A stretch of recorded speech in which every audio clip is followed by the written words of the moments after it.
There are a lot more people in this subdivision than you might think. Just a few short steps from here, you'll find this. There are no signs, no plaques, no markers, but as many as 400 people, adults and children, are buried here. This is, a relic of what our country was like when there was no safety net for anybody. This is the old Poor Farm Cemetery. The Poor Farm was opened by Lewis and Clark County on this site in the late 1800s. It housed the elderly who had no one to care for them, people who were disabled and unable to work, and orphaned or abandoned children.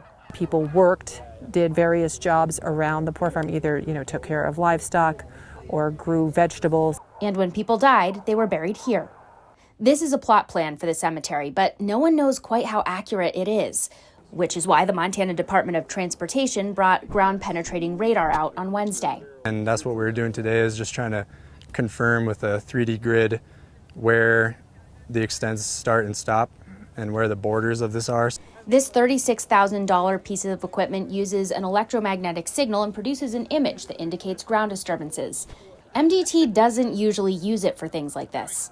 We hope to use it to detect voids behind retaining walls. We use it to find utilities when we're drilling, and we haven't really been able to use it a whole lot yet. But this was an important training exercise with a piece of equipment MDT has only had for about a year.